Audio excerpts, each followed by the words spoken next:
పవన్ కళ్యాణ్ నియోజకవర్గంలో కార్మికుల ఆకలి కేకలు తక్షణమే వేతనాలు చెల్లించాలని ఏఐటీసీ నాయకులు డిమాండ్. కాకినాడ జిల్లా పిఠాపురం మున్సిపాలిటీ పరిధిలో సులభ కాంప్లెక్స్ లో పనిచేస్తున్న కార్మికులకు 5 నెలలు గడుస్తున్న జీతాలు ఇవ్వకపోవడంతో మంగళవారం మున్సిపల్ కార్యాలయం ఎదురుగా ధర్నా నిర్వహించారు.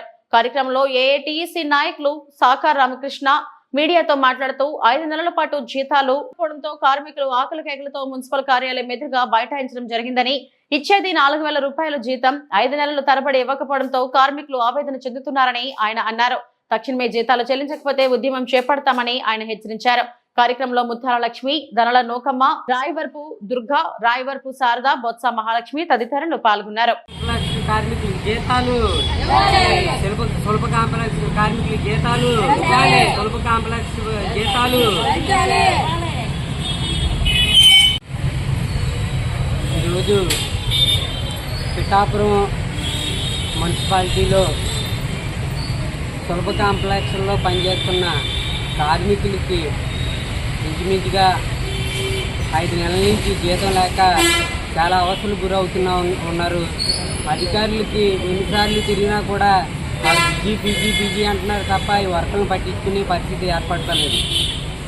ఇచ్చేది 4,000 రూపాయల జీతం, ఇందులో కూడా నెలల తరబడి బిల్లులు చేయకుండా ఇక్కడ వర్కర్లని ఇబ్బంది పెడతా ఉన్నారు.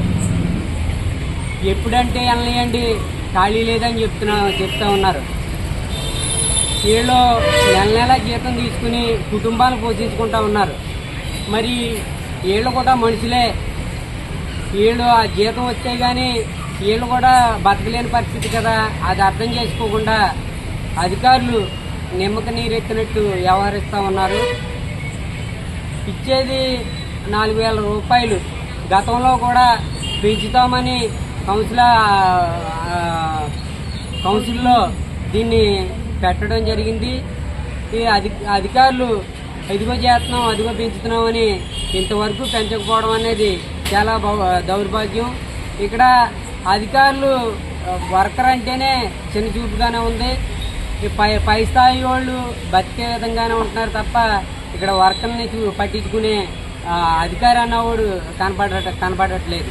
అందుకని మేము ఏఐటీసీగా కార్మికుల పక్షాన్నే పోరాడతాం కనుక ఇది ఉన్నత అధికారులు గమనించి ఈ పిఠాపురం అధికారుల యొక్క నిర్లక్ష్యాన్ని, వీళ్ళ యొక్క బద్ధకాన్ని ఒకసారి పరిశీలించి ఇక్కడ నెల జీతాలు అందేలాగిన సులభ కాంప్లెక్స్ కార్మికులకి జీతాలు పెరిగేలాగిన మీరు ఒకసారి ఇక్కడ పర్యటించి వీళ్ళ యొక్క జీతాలు వీళ్ళ యొక్క